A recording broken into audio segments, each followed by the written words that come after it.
So my dad is this big guy. He's like 6'6", 200 some odd pounds, old school basketball player, Navy man, and scholar. Like probably one of the smartest people I've ever met in my entire life.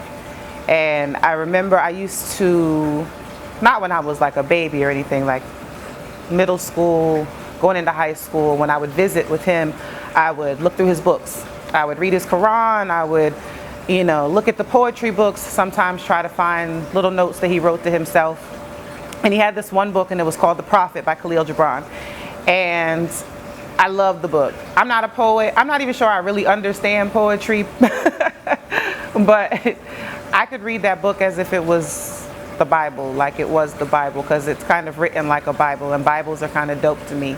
So I took it from my dad. I didn't ask, I just took it, and he knows I had it. He's known I had it, and he recently told me he knew I had it. Today, I wanted to read one of my favorite parts from that book, because it's one of those things that changes as you change, it grows as you grow. And when I first read it, it was like, oh, you're the cute black girl in an all-white town. Your hair is different, your body's different, everything about you is different, but you're still dope. Then it was, you're just existing, floating around from place to place, different school every year until you finally get settled. Then it was, you got locked up, and it was this and it was that. And it's all these different times that I had to redefine myself as myself, for myself. And I've never ever been in a position to defeat myself, because I've always had things like this. So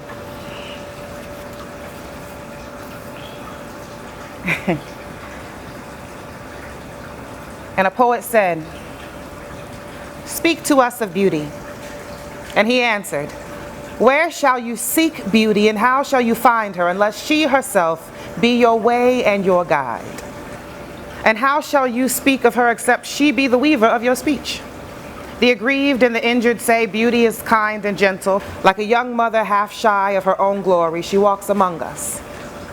And the passionate say, nay, beauty is a thing of might and dread. Like the tempest, she shakes the earth beneath us and the sky above us. The tired and weary say, beauty is of soft whisperings. She speaks in our spirit. Her voice yields to our silences like a faint light that quivers in fear of the shadow. But the restless say, we have heard her shouting among the mountains, and with her cries came the sound of hooves and the beating of wings and the roaring of lions. At night, the watchmen of the city say, beauty shall rise with the dawn from the east. And at noontime, the toilers and the wayfarers say, we have seen her leaning over the earth from the windows of the sunset. In the winter, say the snowbound, she shall come with the spring leaping upon the hills. And in the summer heat, the reapers say, we have seen her dancing with the autumn leaves, and we saw a drift of snow in her hair. All these things have you said of beauty. Yet in truth, you spoke not of her, but of needs unsatisfied. And beauty is not a need, but an ecstasy. It is not a mouth thirsting, nor an empty hand stretched forth, but rather a heart inflamed and a soul enchanted. It is not the image you would see, nor the song you would hear, but rather an image you see though you close your eyes, and a song you hear though you shut your ears.